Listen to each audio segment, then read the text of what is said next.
Hey, Facebook Live. How are you? Dino Tripodis with you as we get ready for yet another remote podcast here on Whiskey Business. Those of you joining us on Facebook Live, thank you. We'll be recording this obviously for our own podcast, and this is just the behind the scenes chit chat that we do while we get our nuts and bolts together. We'll be recording this for our YouTube channel as well, and of course for our audio thing.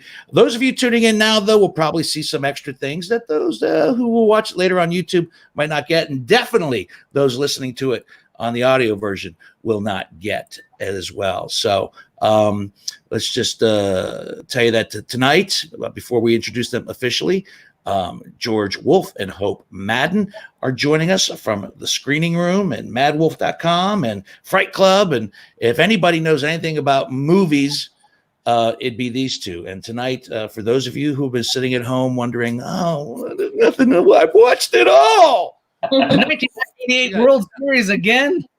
Yeah, no, not true. So Hope and George will be joining us in a little bit to talk about that. And and officially with this podcast, I have determined that I need a haircut. I need a haircut badly, horribly. I'm getting, you guys, George and Hope were saying that they binge watched The Sopranos. I'm getting the Pauly Walnuts. I'm getting the Pauly Walnuts wings over here. Yeah, I gotta comb them back. But you know what? Now is not the time to be worried about vanity. So buzz it off. Buzz it off. If you buzz it off, you think you would grow back, or would you just be done? Would I what now?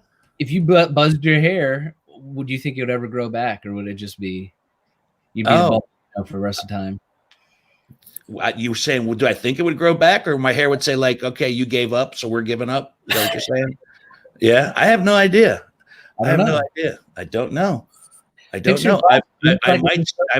might fucking snap and just shave it all off. I don't think it's no. I don't know. No, I won't do that. You got to fix your glasses. Fix your glasses. My what? Bonkers the whole way. There you go. Yeah. What were they? Were they crooked? Were they a little crooked? Some of our longtime followers are with us. Tammy Weisenberg is with us tonight. Rick Andreessen from Steubenville, Ohio. Hey, Ricky. Krista just today. What's that? Krista just today. Krista. Oh, there's Krista. Yeah. Hi, love you guys. We love Krista. Krista's great. So, apparently these are all the people who don't want to watch. What game of the World Series is on tonight, Hansberry? 1988 Game 1. A's versus Dodgers. The California Series. Is this the one with the famous Bat Boy? This is the Kirk Gibson walk-off, isn't it? Yeah, right. I was 4. Oh yeah. When was the earthquake? That was 89. Yeah, that was Oakland against San Francisco, wasn't it? No, it would be because they're Oakland. It was Oakland and LA. I forget. All right. You guys ready to kick this in gear? Let me do the cold open. I'm going to look it up real quick. Earthquake World Series. Yeah, hold on a second. 1989. All right. You want to do it for real? Yeah, ready to start for real? Yep, and I'll go straight to you. This will be the cold open first, and then the opening, and off we go to the races, as they say. All right. Cold open. Good evening to all you quarantine cool cats and kittens. Do you have the I ain't got nothing left to stream and watch blues? Well, tonight on Whiskey Business, we got the cure for what ails you. George Wolf and Hope Madden, movie critics extraordinaire. Tonight on Whiskey Business. Have another drink, Dean. Okay. You ready? You want to do the real one? You want to do the opening or what? I'm going to do the opening. Yes. Yep. All right, here we go. Hi, everybody. Dino Tripodis from Whiskey Business, the podcast not so much about whiskey as it is one with whiskey. And welcome to, I believe, our 4th remote broadcast, as we are all still staying at home and being vigilant and doing everything we can to get past this situation, this pandemic, this crisis that is affecting our entire country. And we appreciate you joining us on Facebook Live tonight. As a result of that, you'll get some extra special treats that everybody else won't get in the audio version. So thank you so much for joining us. It feels like a community. I hope that this finds you healthy and well. And I also want to sincerely thank some of the people who have been personally texting me over the course of the last few weeks to see how I'm doing. And I got to be honest with you, I'm doing fine. I really am. I am doing fine physically. And more importantly, I'm doing fine mentally. Mentally, I am in very, very good shape. There's nothing to be concerned about. I thought that the isolation would probably get to me on some level, but you know what? I find it kind of peaceful to be with my own thoughts and to be by myself. It's okay. It really is. So no need to worry about anything at all. And the productivity aspect of all this is amazing. It really is. You know, you find the time to do things that you normally don't get to do. I'm doing more writing. I'm doing more reading. I'm getting things done that I never thought I would do in a million years. So I think it's really, really, really good that I'm taking advantage of these isolating moments. One of the things that I've had to curb, and I'm doing it, is we're probably all binge eating a little bit more than usual. Well, I have curbed that considerably. I've started a regimen of exercise, and I'm taking care of what's going into my body, because when this is all said and done, I don't want a whole nother set of problems. So the body is a temple. Remember that. The body is a temple. You don't want to mess with the temple. And then by the time the day is done and the night rolls around, I realize that I have a lot to be thankful for. I have loved ones, I have friends, I have family, and I take all those good thoughts with me to bed at night, and I sleep like a baby. So I hope the same applies to you as well. Welcome to Whiskey Business. Here we go. It's Greg Hansberry on the audio side. Oh, nicely groomed. Nicely groomed for tonight's podcast. Very nice indeed. And of course on the video side, there he is, JW, John Whitney. There we go. And our guest bottle tonight. It's a big plastic jug of J.T.S. Brown. Yes, this is on the bottom shelf of your favorite liquor store. Well, those bottom bottles that get ignored, don't ignore this one. This big-ass plastic bottle retails for about $18.99 a bottle. It comes to us from the good folks at Heaven Hill. J.T.S. Brown has been around for a long time. If you are fortunate enough to find this one bottled in bond, it's really good. And this one on its own ain't bad at all. It says it right there, Kentucky's finest. No, not really. But it's certainly not Kentucky's worst. So, and the reason I picked this is because tonight our theme is movies that you think you've streamed everything this evening. And our very special guest, who we'll meet here in just a second, once again, George Wolf and Hope Madden will be joining us.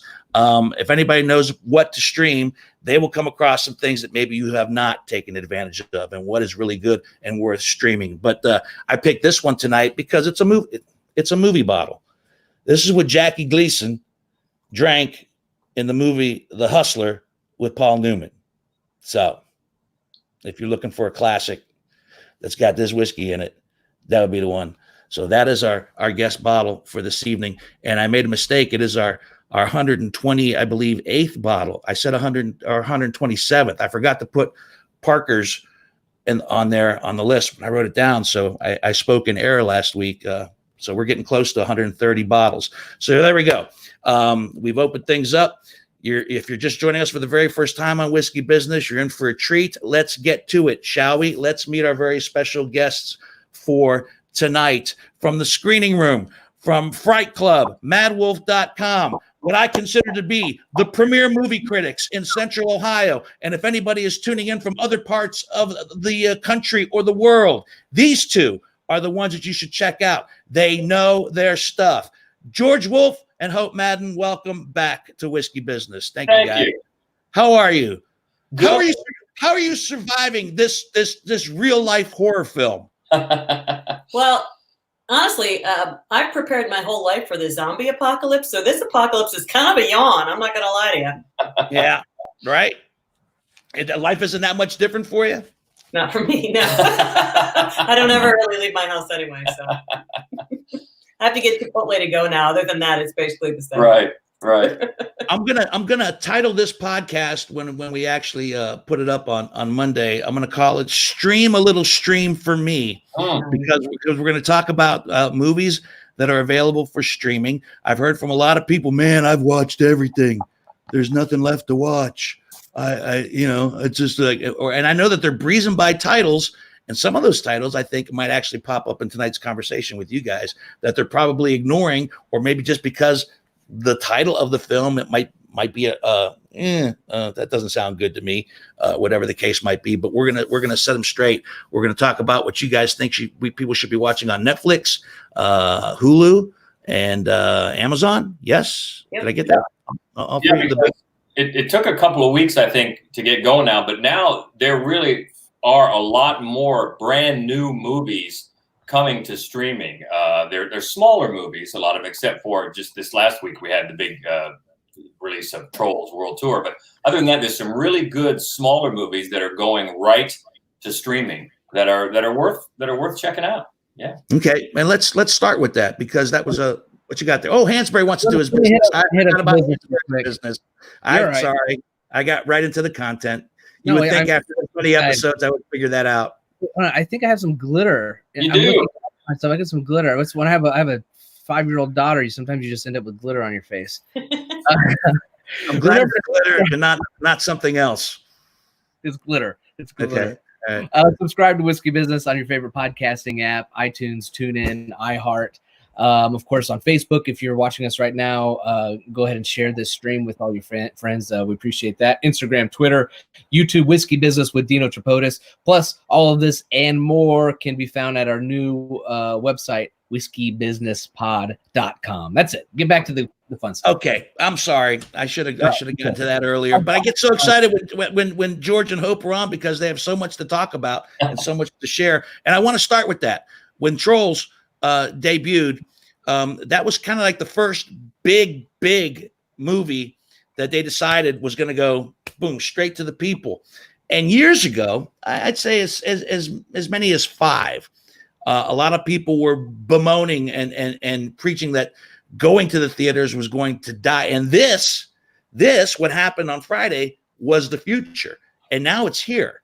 So do you think that this is that and I saw that the numbers were really good, that they made a lot of money releasing the film this way. I don't know how it equates to box office success, but I know it was successful. So is this going to be the future on some level? I think it could be, because think about it. They were charging $20 for the 30-day rental. So on its face, you're thinking $20. But if you've got a family, if you've got a family of 4, and then you're not paying for food or drinks or anything, that's a bargain. And then you still get to watch it for kids who want to watch things multiple times. You got to watch it for 30 days. So really, for a lot of people, it could be a bargain. And it's a fine film. I liked it better than the first Trolls myself. I thought it was funnier for adults to enjoy. So, I think there's a lot of aspects of society that are going to be forever or for a good ways altered by what we're going through right now. And I don't think movies are going to be any different. They're going to be affected as well, at least in some small way. So you could see more of this for sure. Yeah. Is it the go ahead, Hansberry. Yeah, we rented it with the kids, and this was the first movie that I can remember that any of my kids ever were like excited about. They were talking about it a week ahead of time because they knew, they heard the buzz, and they go, "We want to watch Trolls 2." And to your point, I was like, sure, $20 as opposed to loading them in the car, sneaking the popcorn in, all that stuff. And I fell asleep and was able to go back and watch a couple of the parts later. So it was a win-win. But yeah, I think that generation, maybe my daughter's 5, she's not going to know any different. She's going to grow up knowing I can watch any movie that I want at any time I want. That's just going to be, I think, the future for sure. Is it the death bell for movie theaters, though? Well, there are a couple things. I mean, a film like, any of the Avengers movies, the new, Black Widow that was supposed to have come out next month, they cannot possibly make back what they spent to make the film, because piracy will happen the moment it is available. And even if it didn't, they can't sell enough. They require box office to make back the $300 million they spent just making those films. So if this does become like the new paradigm for cinema, we're going to see a massive shift back away from these $300 million films towards something, because an animated Trolls movie, they mainly just spent money on getting Justin Timberlake, right? I mean, it's just vocal talent. It's nothing. Right. It's not the effects, and it's not the locations. And so, I have to think that it may be what Spielberg said several years ago, is that cinema is going to turn into something that's more like a concert event, like a big massive event, which at the time I didn't think was going to happen, but at the time I didn't think there was going to be a pandemic between them. Right. Yeah. Exactly. I keep thinking back to that interview as well. It was Spielberg, it was Scorsese, and then somebody else who said they saw a future of movies costing $75. It was an event. It was, like she said, like it was a concert or a sporting event. And boy, at the time I kind of poo-pooed it too, but boy, every time something happens to inch it a little bit closer, where that event would be the Avengers movies, right, and the rest of the movies, like many that we're going to talk about here tonight, go straight to the stream. So it seems like we're taking another step toward that. Well, the other thing is that I think an enormous number of movie theaters are not going to survive this. And even if they were to, the theaters that have 23, 25 screens, they're not going to have content when we come out of this, because you can't make movies right now.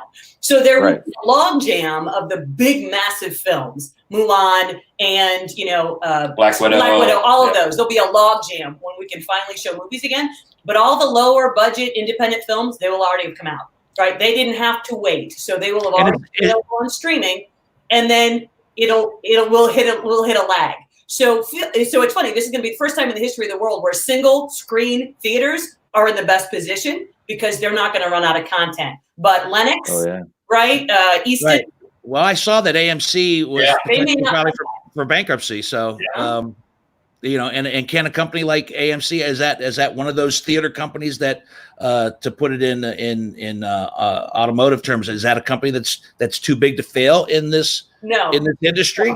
No movie theaters are too big to fail, because they were having a really tough time getting by to begin with. Did you guys go to the Easton Dreamscape thing? Did you try that, George? Yeah. For those of people who don't know, it's like a virtual reality film experience. So maybe things more like that are going to be more like a destination, an event type of an attraction, kind of like a thing. Yeah, well, that takes us again more down the road toward an event more than just going out to the movies. So it's going to be different. But yeah, I was going to bring that up. The AMC chain is already talking about not being able to survive this. So So is this a gift? Strange word, but is this a gift for the smaller films, the independent films, this time period right now? Do you think that more people will see these films than they would have normally, because they are streaming and going immediately to video on demand? Yeah. So is this a kind of cinematic gift for those filmmakers? I know that it's going to be a difficult time, especially because so many smaller films. I mean, you guys always did the festival circuit. So many smaller films get attention. I believe, eighth bottle. I don't know what that was. What the hell was that? You're hearing voices, so there they are. Oh, good. It wasn't just me. Woo! But film festivals not running. That's a big obstacle for small independent movies, like really, really small ones. That's where so many of them finally find a distributor. So it's a really, it's just the landscape is shifting for everything. But on the whole, especially because all of the streaming services, because films aren't in production, TV shows aren't in production. Nothing's in production. The longer this lasts, the more desperate people are going to become to be able to offer something that people will pay for. So you got to think maybe that there are some of those films that normally would not make it theatrical that they just kind of shelve, that they would actually say, well, we got to put something out. Definitely. And then no question about it. Mm-hmm. No question about it. Sure. The Whiskey Business movie. I love it. And does that desperateness lower your standards as far as what you'll watch? I'm talking to you two, Hope and George, specifically, because you watch a lot of stuff and you review a lot of stuff.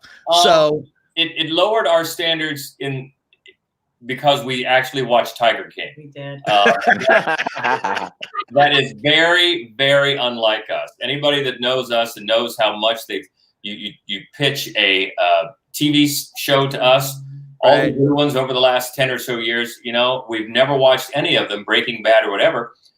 I'm sure they're great. We have not had any time because of all the movies. But God help us, we watched every episode of Tiger King. So that's our standard lowering, I think. And if you think it gets made into a feature film at some point, I'm sure you had to have discussed this. Who would play the Tiger King? Who would play the Tiger King? Jim Dangle. We have not discussed. You wouldn't Jim Dangle from Reno 911? Wouldn't he? Thomas Lennon. Is that his name? Yeah, I vote for him. Yeah. Interesting choice. Yeah, that'd be good. Because we never did discuss that. Yeah. But on the other hand, we've actually been upping our standards because we've been going down the list of the AFI, the American Film Institute, top 100 movies of all time, and just checking out anything. We go down the list, anything one or both of us haven't seen, we see it. So I'm surprised that there are films on that list that you two have not seen. Yeah, I think there were about 14. 14 out of 100 that you did not see. AFI's 100 Years, 100 Cheers. Oh my gosh, that list has changed quite a bit in recent years. Yeah, they've changed in the last few years. Yeah. I don't see The Godfather. Where's The Godfather? That was up near way near the top, wasn't it? Well, I didn't. Go back, Hansberry. Go back. No, it's me. You got to call it out to me. I'm sorry, John. Sorry. No, 1, 2, 3, 4. It's not. I don't even see it in the top 10. No, this list is bullshit. Well, it is a little bit funny because, for example, Vertigo was number one not too long ago. Citizen Kane was number one before that. Neither of those are top 10. And it's not because more recent films have knocked them out, because they're not. So it does change a lot. It does change. But so that's been fun, going back and seeing some classics. Yeah. I'm watching Whitney scroll down the list. I still haven't seen it. Where is it? You might not. I don't see it, dude. It's not on the list. Wow. But Pinocchio is. Yeah. What's it? It said 100. Is it a different list? Yeah. 100 Years, 100 Cheers. Is that like a different type of? Oh, and most inspiring films of all time. Yeah, all right. Everybody settle back down. Everybody settle back down. Pinocchio needs to be higher on the list. Okay. Not that I don't think The Godfather is not an inspiring film. Trust me. It had quite the effect on me over the years. There it is. There you go. That's my list. Yeah. That's my list. All right. AFI aside, let's talk about some of you mentioned Trolls 3 as far as new movies that are actually streaming that people can see. And you got a couple of other ones that you think are high on your list that people should check out. So let's get to those. Never, Rarely, Sometimes, Always. Yeah, I thought that was just a great movie, brutally honest about a teenager who becomes pregnant and how she fights to have control over her own life and her own body. It's incredibly timely, and it's told in such a brutally honest way. And it's got the main girl there in the picture, and I'm sorry, I forget her name. She's a brand new actress. She's actually a musician first, but she was found for this movie, and she's phenomenal. There's a scene where she's talking to a social worker, and that's where the title comes in. The social worker is off camera and asks her to respond to a series of questions with either never, rarely, sometimes, or always. And they just keep the camera on her face for an extended take as she is being having to relive some very painful things in her life, and it will just break your heart. And it's so touching in a way that is hesitant and is told with a type of honesty you rarely see. And actually, what's also very encouraging about this movie is that it is rated PG-13, even though it's extremely adult, I guess, in its subject matter. It's able to be seen by maybe the people that need to see it and discuss it the most. So it's very hopeful in that way too, and we can't recommend that enough. And this is streaming on definitely on Prime. I think on Amazon Prime, VOD as well, but it's definitely on Prime. Yeah, it's really, really good. Obviously, is it directed by anybody that we're familiar with, or is well, it somebody? Her name's Eliza Hittman. She did this. This is her third feature. She did a movie I liked a lot called "It Felt Like Love" a few years ago. Beach Rats. And then Beach Rats. So smaller movies, but she has a real perspective, a real way of framing things, and an honesty that I just love. We both love. Yeah. And the other one is The Other Lamb. I'm not familiar with The Other Lamb. It's a horror movie. There we go. Now back into your wheelhouse. That's right. It's so good. It's such a visual nightmare. It's really beautifully shot. And it's a kind of a coming of age tale about a young woman who lives in a cult that's all female except for the shepherd. And it just unveils what you need to know as it goes along. It's a little bit hallucinogenic. It's absolutely gorgeous to watch, and really quite surprising. I was fascinated from beginning to end. I can't begin to pronounce the filmmaker's name, so don't ask me. Good. I'm glad you finally have a filmmaker's name that you can't pronounce, because normally that falls on me. So yay. Let me ask you both, when it respects, because I know horror is kind of your guys' favorite, when you pick a genre. So what's a horror movie have to sign off on in order to get your seal of approval? You know, because I know you guys like all types of horror.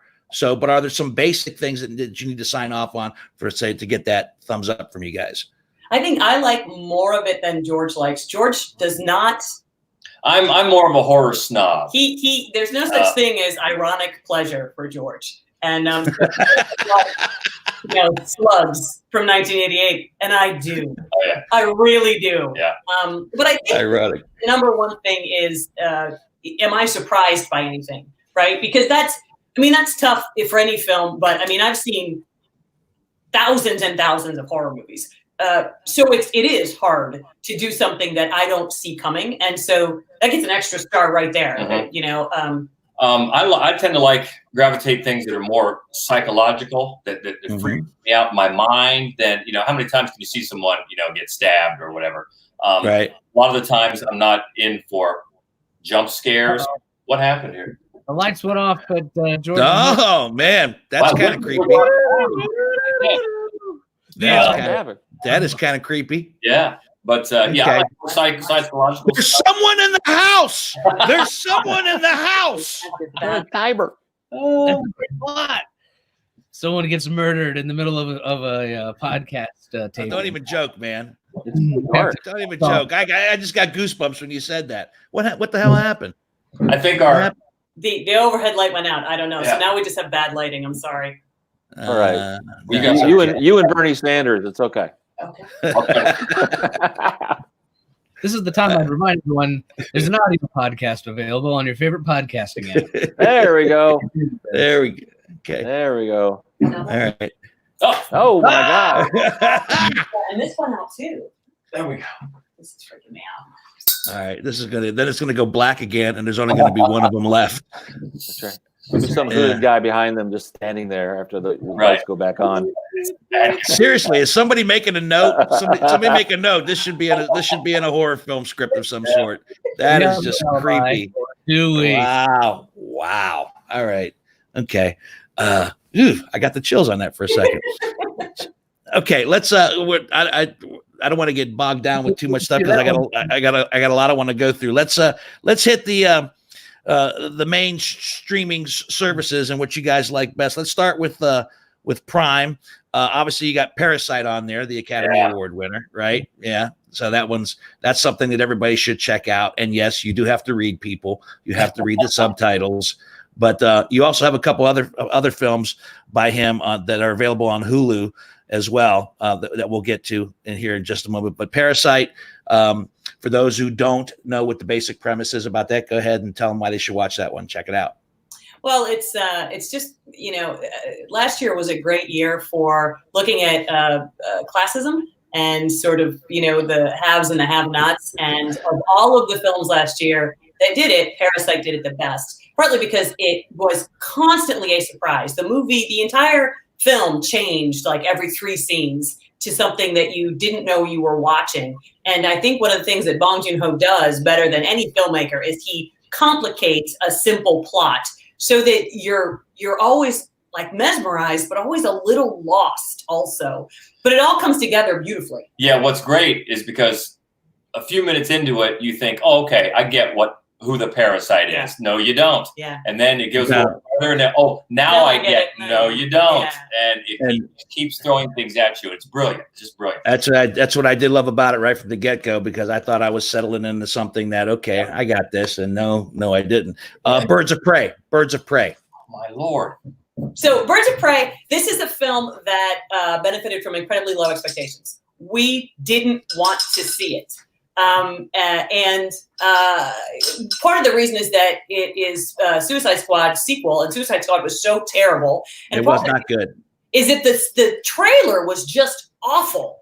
But it turns out that it is an incredibly fun, very R-rated action movie, and the action itself, on the whole, was not done with stunts. It was done by the core cast. And there are a couple of these action sequences that are absolutely glorious. There's one, it's set at kind of a carnival, and Mary Elizabeth Winstead is beating this guy up as they slide down a slide together. And what you realize is that there's a camera guy sliding backwards right in front of them, filming the whole thing. Just a really visceral, fun film. Good word, visceral. I like that word. That's a good description of it. Yeah, I didn't like Suicide Squad at all, and I still have not seen Birds of Prey. So you're saying definitely check it out. Yeah, all right, fair enough. The Invisible Man. That was one of these films that was in the theaters, and when all this stuff started to develop, that they said, okay, we're yanking it. We're going to push it out to the people sooner than later. Then it would come to video on demand. And I love Elizabeth Moss. I think she's great, but I have not seen this movie yet either. So I paid for it because of you guys give it such high praise. So I bought it. I paid for it, $3.99 or whatever a couple months ago, or when it first came out. But now I can watch it for free. Now, all my money back. Yeah. Jeff pays those. What was it about this particular take on the Invisible Man that you guys like so much? Well, first of all, they flip it on its head, because it's not really the Invisible Man is not the main character. Obviously, Elizabeth Moss is the main character, and they make it. They kind of view it through a Me Too lens. She's an abused wife, an abused partner, and it really gives it a totally new look to the story. And it also does something that I think is rare. We talk about me liking horror movies. It has some really effective jump scares. Jump scares can be done so lazily, and these are not. And they make you jump and get startled, but in such a good way. And it's I just think, and you're right, she's fantastic in everything. She's great in this because, first of all, it picks up. You never really see her get quote unquote abused. You have to believe it just through her communicating the way she feels, and she's able to do that. You're able to believe her. She's able to give her character those layers without actually seeing it, and that's hard to do. And she does it effortlessly, really. Yeah, I mean, it's on the whole, it's a super well put together B movie, elevated to just glory because Elizabeth Moss is one of the best actors working today. Do you still get jump scared, Hope? I mean, you still get startled? Yeah, sometimes. Yeah, this one was, especially there's one in particular. It's a shot sort of coming out of an attic that And also because I didn't really expect it. Lee Whannell is the writer-director, and he came up with the Saw franchise. I mean, he wrote those, and also the Insidious franchise he wrote, and he's one of the co-stars in that. But a couple of years ago, he made Upgrade, which was so much better than it had any right to be. It was basically if David Cronenberg made the TV show Knight Rider, that's kind of what Upgrade was. And I was just like, I was so in. And I thought, I can't wait to see what this guy does next. And so I think that's really his sweet spot, is just these B movies that are better than they have any right to be. Yeah. Well, I'm going to chastise you both, since you both love Elizabeth Moss so much. You're missing out on some of her great performances in both Mad Men, which is available to stream, and also The Handmaid's Tale. So maybe if you're going to lean towards streaming something and watching a TV show, you could check out Elizabeth Moss in that. That's not really chastising you. That's just telling you you're missing out on something. She would be a reason to do it, because whatever she does, she elevates it. Yeah, she's great. Yeah. And let's see. I think that was and Gretel and Hansel on Prime. Oh yeah. Well, speaking of giving an old story a new look, just by flipping the title, that tells you something right there. And this was done by Oz Perkins, who is the son of Anthony Perkins, and he has got an incredible visual style. Yeah, he does. It's a horror film. It's kind of borderline horror. It's PG-13. I mean, it's I think safe for like, your sort of middle school kids to watch, because it's basically a coming of age kind of horror, and it does flip the script. And and it follows the traditional story of Hansel and Gretel, except that Gretel is, like 12 or 13, and so when she gets kicked out of the house, they're sort of expecting her to figure out her own way of getting around, and it's just really, it's very, it doesn't explain anything, but she stumbles into this cottage, and the woman who plays the witch is so great. And the movie just really, it takes its time, but it's as spooky and atmospheric as anything you're going to see this year. Chip was asking, where can you see Invisible Man? These movies that we're talking about now are available on Amazon Prime. Yep. So that's where you can check those out at. A lot of people are chiming in. Sarah says Mad Men is fantastic. I can't disagree with that. Jamie Sanfilippo mentioned earlier that my cabinet behind me, the shelf was getting thin. Yeah, you guys are going through movies. I'm going through bottles like nobody's business. Let's get to Hulu. We mentioned Parasite. One movie that I loved, did not see the theaters. I had to wait and catch it this way. Booksmart. Booksmart was one of those movies that was actually just so smart and so funny and so good. Yeah. It's interesting because I guess the lazy way, the easy way to describe it is Superbad with two girls, but that's selling it short, because a little bit, it has its own story to tell, and from its own unique point of view. And I thought it was really smartly done, and it features a tremendous breakout, hilarious performance by Billie Lourd, Carrie Fisher's daughter. She's one of the standouts of this ensemble, and it's a great ensemble. And it's truly enjoyable and funny from start to finish. Yeah, it's hilarious. It's just hilarious. What is Portrait of a Lady on Fire? I'm not familiar with it. You should watch it. I should watch it. Okay. Yeah. Well, that's why you're on tonight. That's why these are the things that we might be missing. That people might look at it. Sometimes people judge by a title and go, pass. So, it's not that I would do that, but what's this about? It's actually this is from last year. It's one of the best international foreign films that were now called international films. Do I have to read, George? Come on. What now? He doesn't want to read. Come on, George. Well, you know what? If you don't, the cinematography alone in this movie is worth the price of admission, but it tells a fantastic story, and in very simple, understated terms that in the end just really pack an emotional punch. Yeah, and he's right about the cinematography. Every shot is like, is like a painting. It's such a gorgeous film, and it's an odd story. It's about a painter in the late 1800s a female who goes out to this island to paint the wedding portrait of a young woman who doesn't want to get married, so she doesn't want to have her portrait painted, which is why they hire a woman, because they're lying. They're saying she's not going to paint you. We've just hired her to walk on the beach with you and be your companion. As apparently, if you've read any Victorian literature, they did things like that all the time. So then she would have to remember what this woman looks like, and then at night go back to her room and quietly paint and try to get this painting done. And it's such a fascinating story about memory and about whether your memory is actually better than reality and whether you just want to cling to your memory anyway. That's really, but the other thing that it is there's not a man in the film, but this man who he determines everything, right? There's the man that she's promised to. Mm-hmm. He doesn't show up. He's not there, but he's just this big shadow over everything. And I thought so much of what was fascinating about the movie is that then on the island, it's like, what would we do if there were no men anywhere? This is what we would do. And it's just a fascinating thing.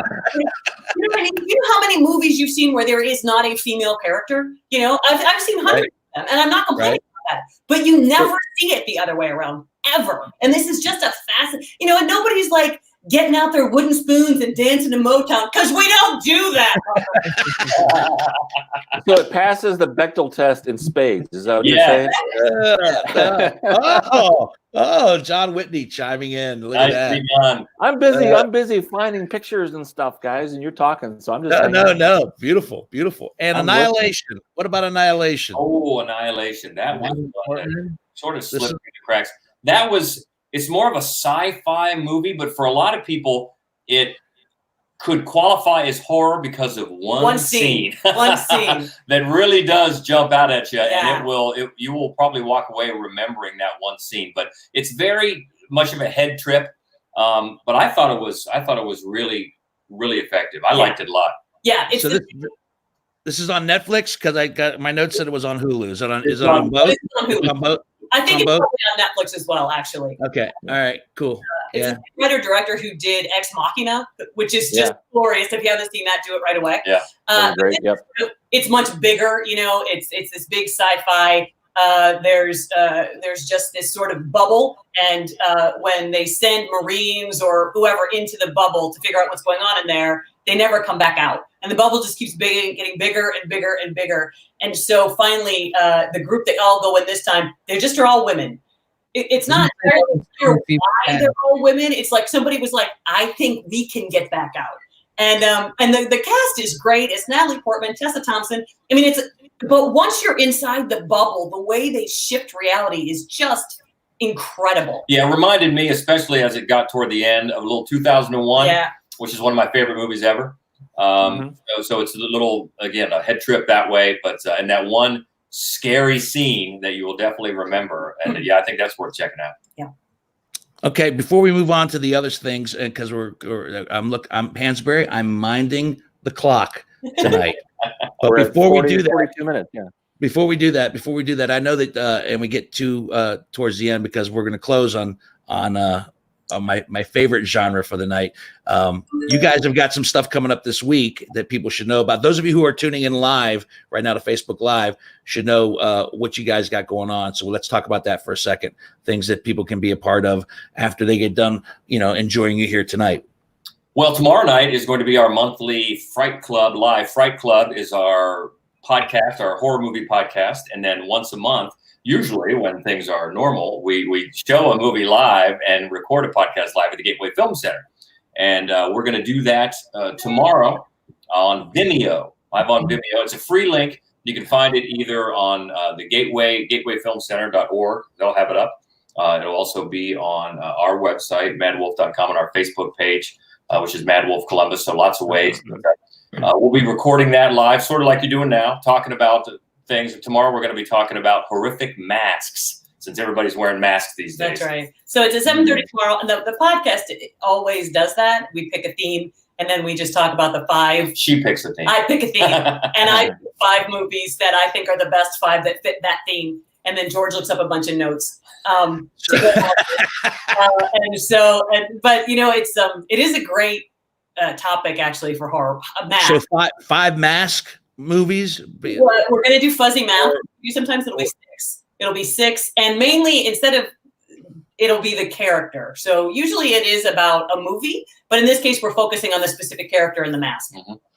Cool. But in a lot of cases, they became so iconic, or, in a lot of cases, people don't realize, for example, that like the hockey mask wasn't until the 3rd episode of Friday the 13th. Just little stuff like that. Yeah. Yeah. I think it's going to be a fun topic. Yeah. And then again, much like you're doing, we'll take the audio and get it down to podcast form that we'll post later. So and what time is that tomorrow? What time is that tomorrow night? 7:30. 7:30. So mark your calendars for that tomorrow night, kids. I don't even know what date it is. I know it's Tuesday. I don't know. What is tomorrow? The 15th. 15th. Jesus. Yeah. I'm good on remembering the day, the date. Forget about it. All right. Real quick, I won't hit everything on Netflix, but there's a couple on here that I want you guys to talk about. One that totally got missed last year, the Florida Project. Was that last year or the year before? I can't remember. Huh? 2 years 2 years ago. 2 years ago. Wow. The Florida Project is available on Netflix. This is one that you guys think that everybody, Willem Dafoe was absolutely amazing in this movie. And you guys think this is definitely one that people should check out if they haven't yet.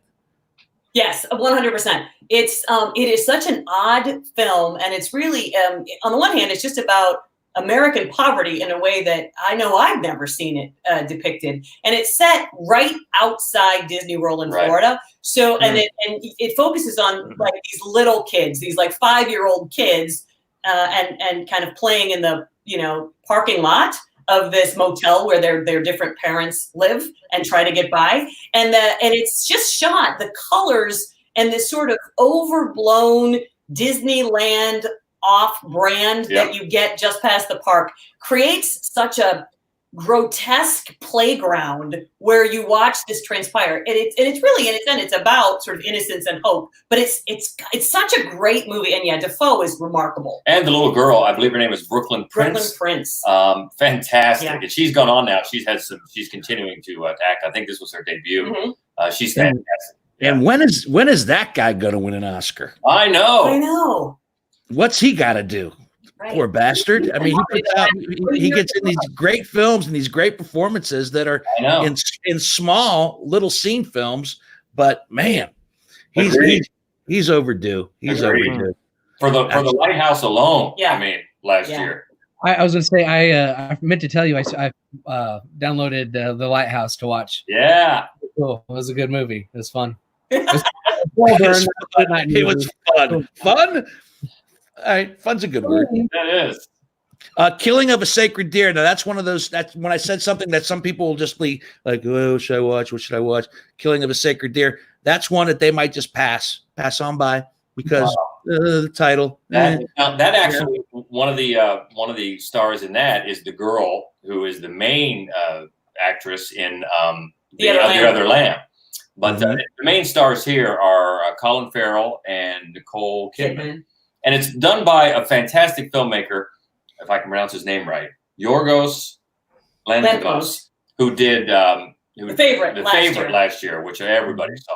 But this story is just so weird. For some people, it could be horrific. It's about the two children of the couple, Colin Farrell and Nicole Kidman. This strange illness, this strange paralysis befalls them, and they don't know where it's coming from. And then maybe it's the fault of this other young boy who tries to worm his way into their family in some way. You don't know what about his past is causing him to try to do this, try to affect this family. And it's so weird and atmospheric, but I love this filmmaker. Yeah. And again, it's a head trip. Yeah, it is. It really is. But if you love that kind of stuff, I'd be surprised if you didn't like this. Barry Keoghan plays the kid who you're not sure what he's doing, and he's so great in this movie. And the movie was shot in Cincinnati. Yeah. No, did not know that. Did not know that. The Death of Stalin and Good Time. Let's those are real quick. The Death of Stalin is for me good satire.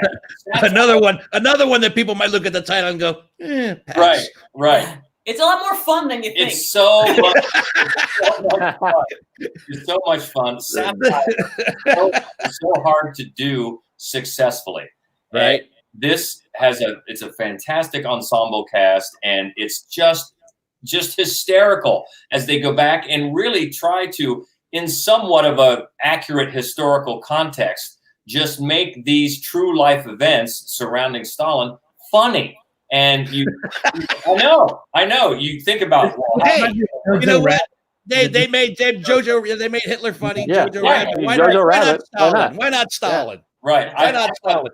And then then there'll be a Mussolini movie, and we'll just keep going down with with bad people in history.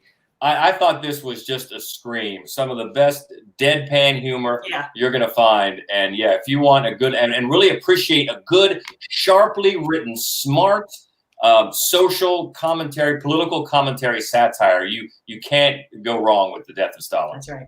All right. And Good Time?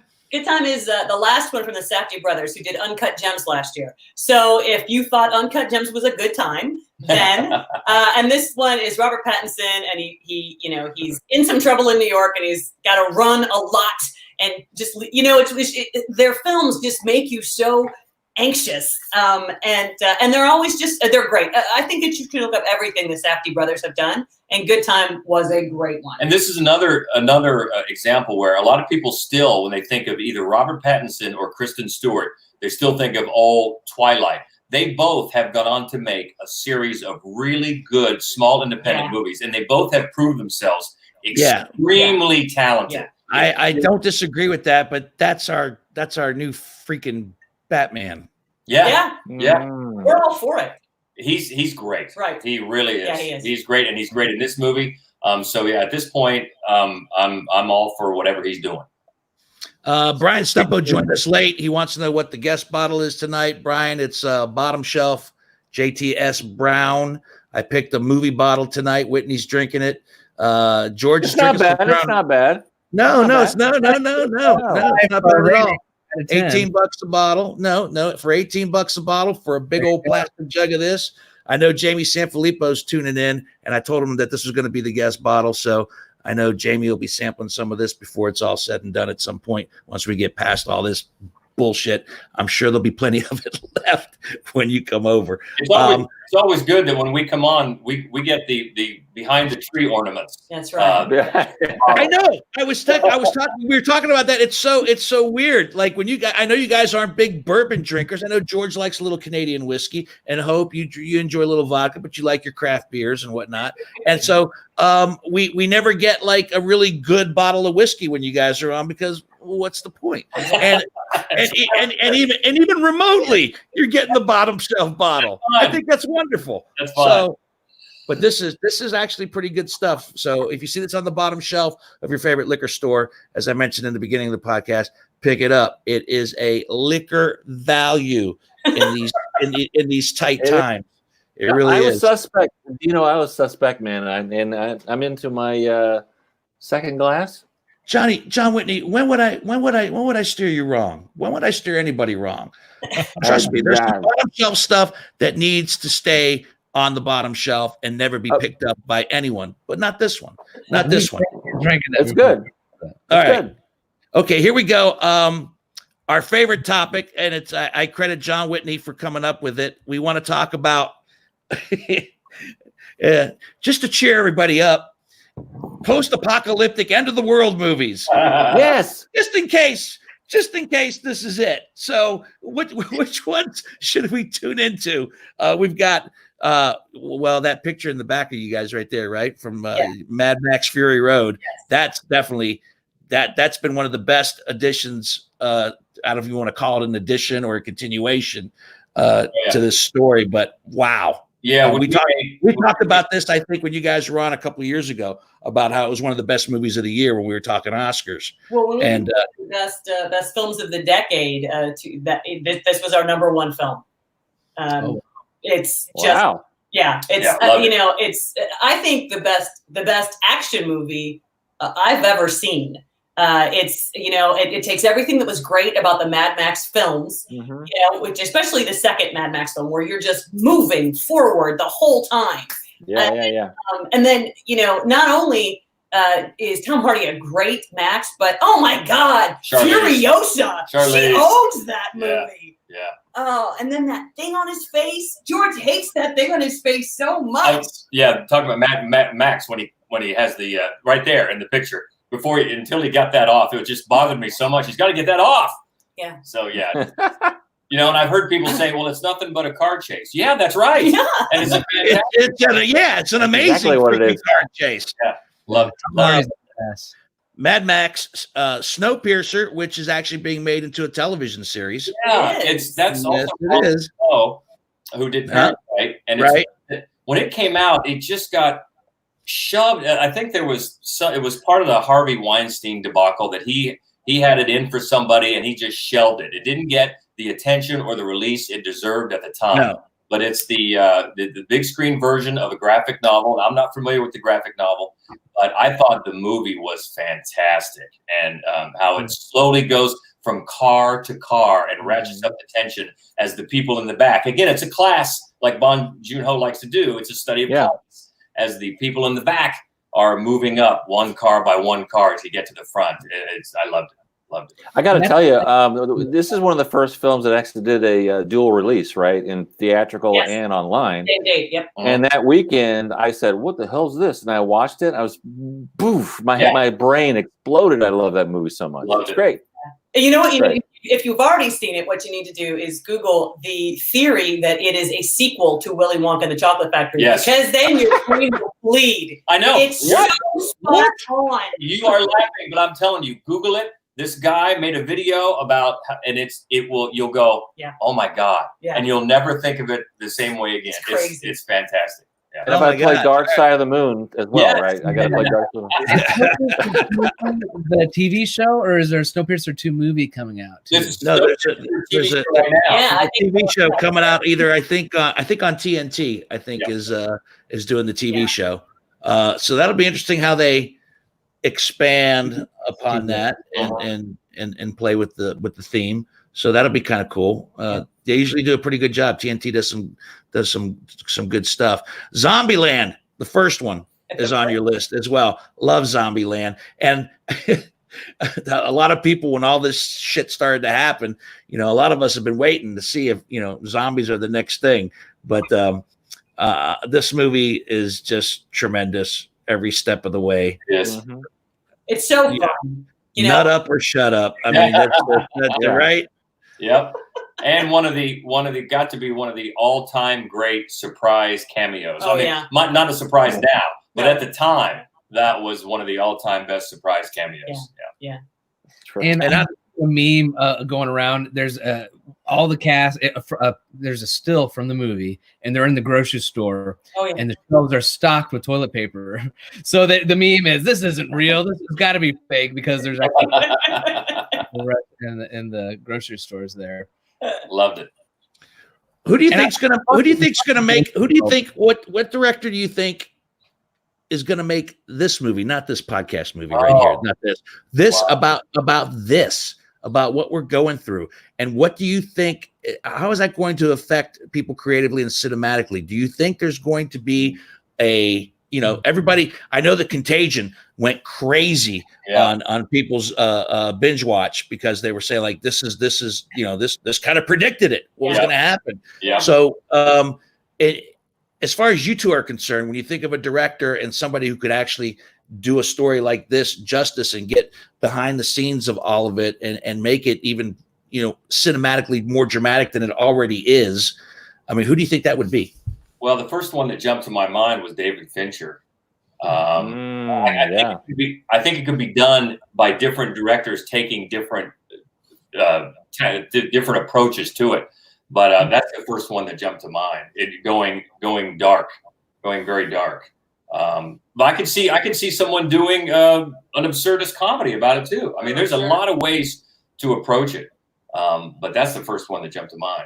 Yeah, I feel like it's going to be something that bleeds into pop culture for, decades. I doubt anybody's going to make a good movie about it for 25 years because nobody made a good World War II movie for 25 years. Nobody made a good, it takes a while and context to tackle something like this. But yeah, I remember as a kid, I think it was the miniseries, and they expressed caution, and because it was going to be disturbing, about the aftermath of atomic bombs. Yeah. What was the TV show? The day after. The day after. Yeah, that was the day after, right? And that was like something that was cautionary in its scope and its theme, but also was as I recall was very well done at the time for what it was, and it was hard.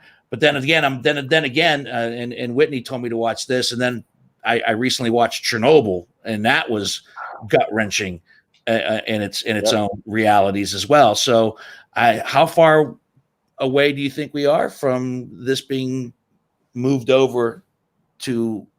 Because right now it's real, and we're living it. Right. And do you think we even want to see that? No. After having lived it? No.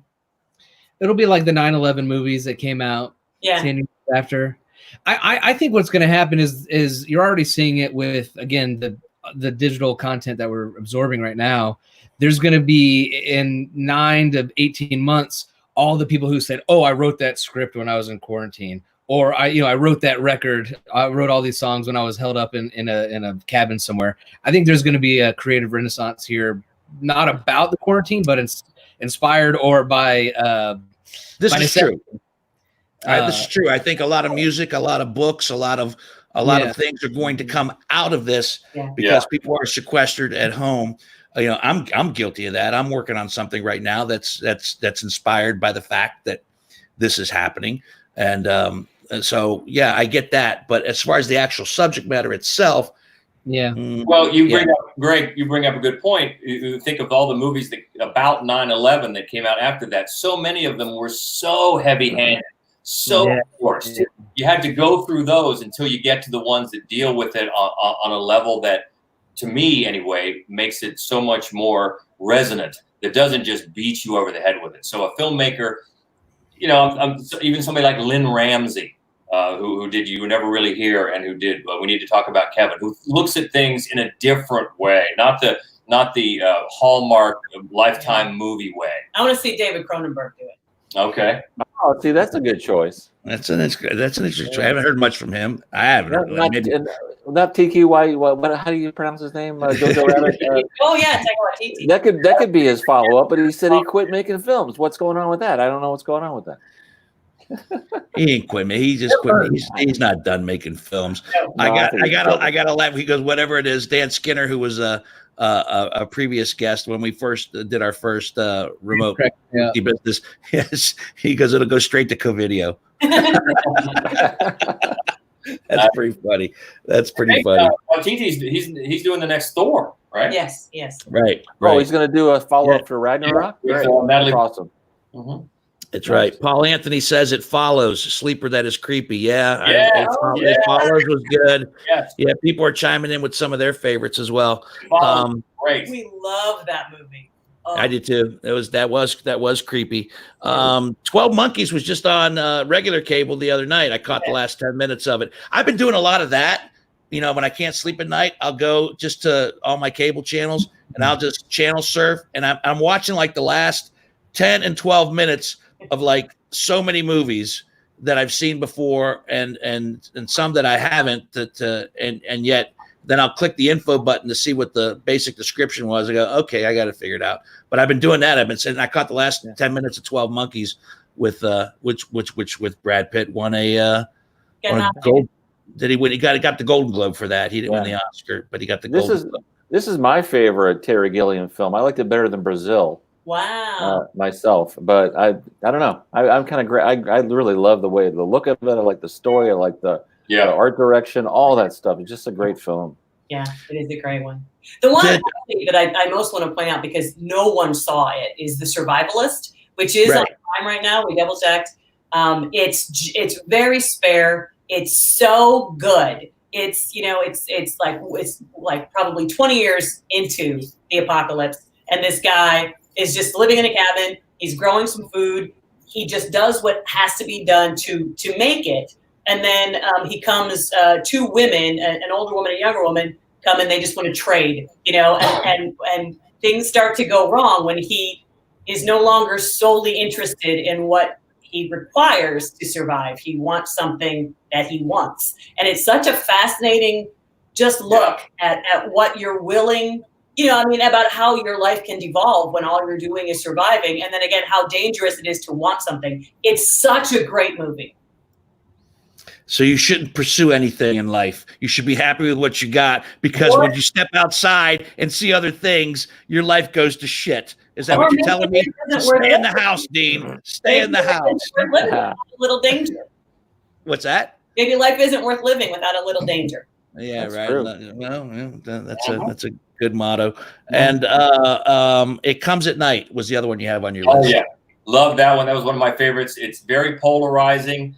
People that saw it when it came out thought that they were sold a bill of goods by the trailer that didn't deliver what they thought they were going to get. I thought it was brilliant. Yeah. It's very psychological, about a family, sort of like The Survivalist, a family that is surviving, and then they take in another family once they deem them to not have the quote unquote infection, and they're living together trying to ride it out, and then paranoia sets in, who's sick, who isn't. And I thought it was a real incredible dissection of human frailty. It also might hit a little too close to home Yeah, right now. Well, interesting that it appeals to George's sensibilities from the psychological aspect that he mentioned earlier, right? Okay. And I don't want to say I'd be remiss, but there's some.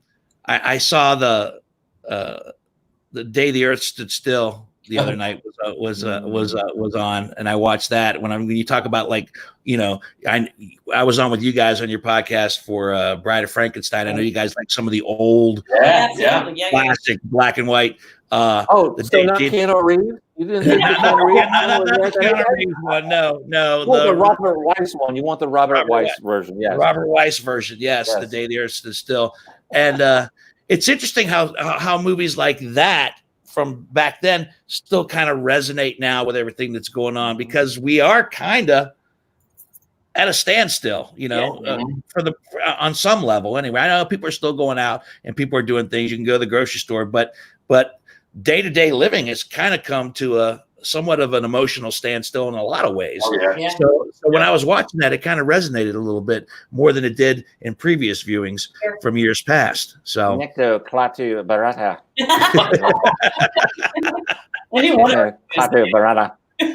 All right. Kicking in there. I wanted to give my end of the world movie, because I think, John, you probably have one too, don't you? I haven't thought about it, actually. Don't you say it. Don't say it. Don't what? Go ahead. Say it. Go ahead. Say it. Children of Men. That's a great movie. Children of Men. Yes, absolutely. I thought Hansberry was going to say Armageddon, and I was going to no. That's slow-mo hero walk at the end, man. That was awesome. Yeah. I like those movies because they're like in the future, but only like near distant, like 20 years or whatever, where you can be like, shit, this could be dystopian. Children of Men. I can see this future happening in real life. Like in World War Z, where they're building the walls around people and like the zombies are climbing all over that. I've been thinking about that a lot lately. Let me before we go, and Hansberry, I know I'm late already, so I knew right. but I'm trying to be somewhat conscious. Let me ask you guys just a not a movie question. I appreciate you being on this podcast again. You guys are always great guests, and you always have great insights into everything. And I know you guys are surviving as best you can in this new normal. But I'm kind of curious. I've been talking to my friends and I've been talking to my family as well. I mean, I was talking to a friend today who said that he is uncomfortably becoming acclimated to how things are right now and how we're living right now and how we're dealing with things. And that is truly becoming his new normal.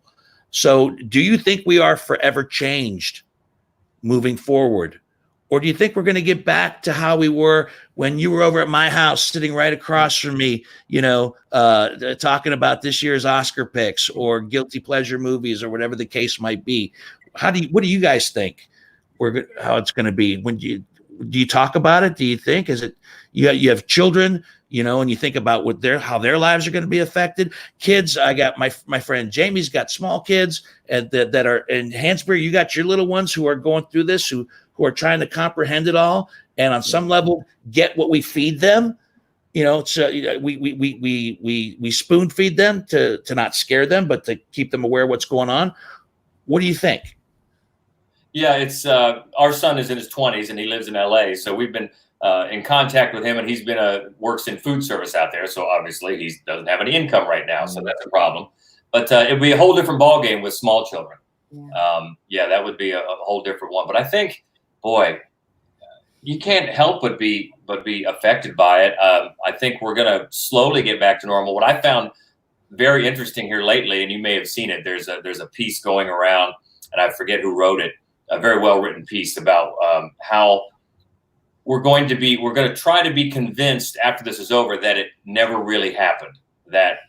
What I mean by that, or what he meant by that, is the things that we learn about ourselves, just forget them, and let's go back to consumerism and go back to the way we were before, because we're learning lessons here about what maybe isn't necessary and what maybe we don't need like we thought we did. And that can be detrimental to some interested parties who aren't going to want us to remember that. They want us to go back to the way we were. And I think in some ways, the longer this goes on, it can't help but affect us in long-standing ways, don't you think? Do you think it affects us consciously or unconsciously? I think probably both. Like, one of the things I think about a lot, I miss going to the movies. That's something that we do 3 or 4 times a week, right? And that's something very simple and base. You miss that. I do. On the other hand, I think about how much do I want to, even a year from now, do I want to sit in a seat where hundreds of other people have been, on the armrests where hundreds of other people have rested their arms? You know what I mean? With people crowding all around me, touching the same surfaces as everybody else. Like, I've never been a germaphobe. I mean, I'm one of 6 kids. So, but, I'm thinking that to myself, like, how hip am I going to be to this kind of shared space, to that particular kind of very. And it's a thought that never crossed your mind before. 6 months ago. Yeah. When you were sitting in that same movie theater, you never thought about the hundreds of people that sat in it before. Right. Yeah. But now, so it does consciously and unconsciously change it. I've been asking that of a lot of friends and family about, how they think differently. My sister is somewhat of a germaphobe, always has been. Plus, she also has some other issues as well that she needs to be conscious of what's going out there and on there. But I find it fascinating how even some of my closest friends, some of them who are tuning in now, are thinking twice about a lot of things, myself included. It's interesting. I went to the grocery store today, and I did not have a mask on, but I had gloves on. I had some rubber gloves because, and being in the grocery store felt eerie. I've never thought twice about, going into a grocery store or any store for that matter, and actually thinking and being consciously aware of how far away I was from somebody while I was shopping. And I'm wondering, will that go away once this goes away to a degree, or is that going to be forever ingrained in my mind? I don't know. Yeah, I don't know, because we have a tendency to forget. Yeah. But think about, move on. I suppose the most earth-shattering thing before this would have been 9/11 that has happened to us as a collective person. And think about the changes to our lives that have come about since then. And it became a new normal, even something like taking off your shoes at the airport. That's just the new normal now. Things. Right. People think twice about that. Yeah. And this is going to, I think, can't help but have long-lasting effects like that. Some we may not even realize yet that are going to come out of this when we finally get back to what we did before.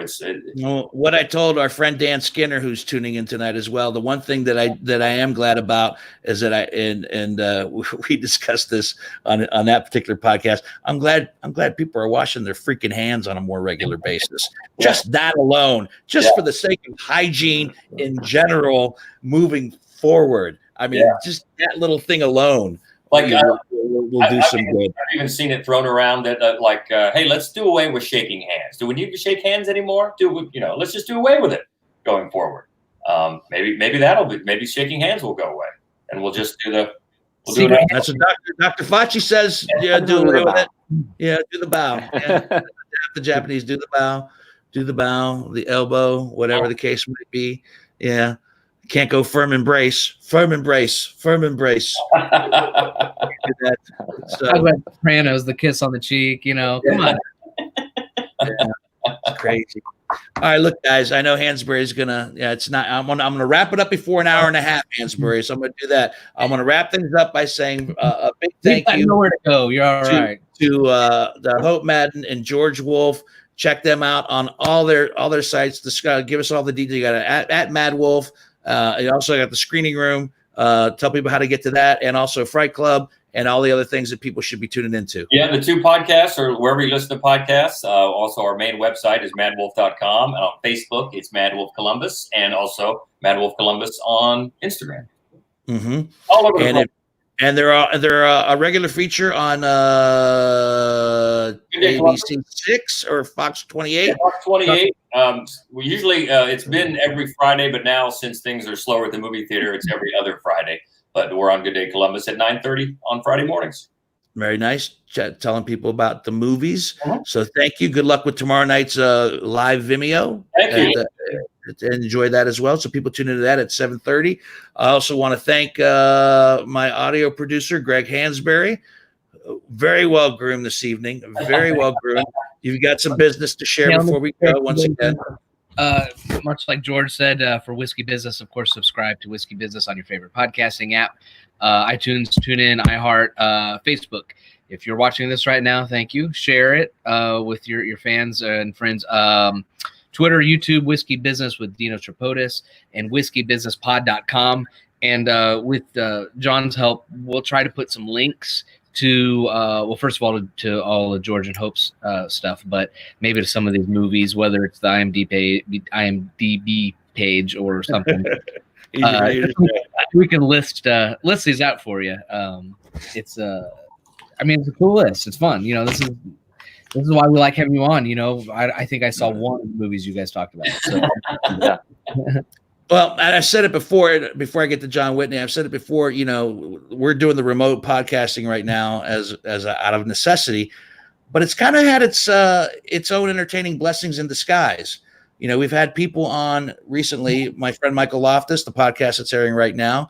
We would have never had Michael Loftus on the show because he lives out in Los Angeles and New York City, but because he was able to come to us remotely. So, we're kind of reaping as many benefits as we can. I think there's a lot of positive things that were never presented to us before that we can take advantage of and turn the negatives into a positive. And I think that's what a lot of us are doing, especially in the creative community. I think we're taking advantage of that and finding ways to make chicken salad out of bad chicken. So whatever the case might be. Video wise, John Whitney, who takes care of all the YouTube stuff. Thank you so much. Also, no problem. This has been a lot of fun, man. also at the helm tonight with some great visuals. Thank you, Johnny. That's what you do. Also, John Whitney and his brother Gil responsible for another new Whiskey Wisdom, which will be dropping tomorrow. Like I said, I don't know. That reminds me, I actually have to prep that for tomorrow. You have to do, new Whiskey Wisdom. I have to export that out. Yep, so, fun little whiskey quotes that I've written over the years that the Whitney boys have put on video for Whiskey Business that are a lot of fun. You can check all the previous ones out on YouTube and on our website, whiskeybusinesspod.com. Our guests have been George Wolf and Hope Madden. Our guest bottle has been J.T.S. Brown. I may watch The Hustler tonight. And, well, I'm not going to finish this off. That would be... You can do it! Come on! That would not be good. But thank you guys so much for being a part of this tonight as well. You're always great guests. You always have great insights. I think you two combined and separately, both what you do individually and together, are some of the best stuff out there as far as movies. You know your shit, and I'm glad that you share that shit with us. Thank you. Not the most eloquent ending to a podcast, but I meant it with love. So Yes. continued success with everything. All right, guys. Everybody who tuned in on Facebook Live tonight, thank you so much. We'll be back here next week. If we do it on Tuesday of next week, it'll be my birthday. Happy birthday. Yeah. Nine. Yeah. How old are you, George? I just turned 50. Oh, never mind. Forget it. It had an F in it, so that's good. You're fine. Be 61. Well, yours has an F in it too, Dino. Yeah, fucking 61. Fuck, 61. Fucking 61 is what's in there. So, if we do this on Tuesday, that'll be a potential birthday podcast. Yeah. That remains to be seen. Yeah. What's that? That'll be a top shelf bottle. Oh, that'll be. Oh, I can tell you right now what that'll be. If that's the case, let's break the quarantine for that one. Especially since I'm be drinking it by myself. That'll be the old birthday bourbon. Old Forester birthday bourbon right there. Yeah. Is that a new bottle? Huh? That's a $200 bottle right there, fellas. Woo! And what a shame that you won't be here to share it with me. That's too bad. So, anyway, until, as I always say at the end of every podcast, the next bottle, put it up there so everybody can see it, Dean. The other way. See ya. 30 years of radio. And we have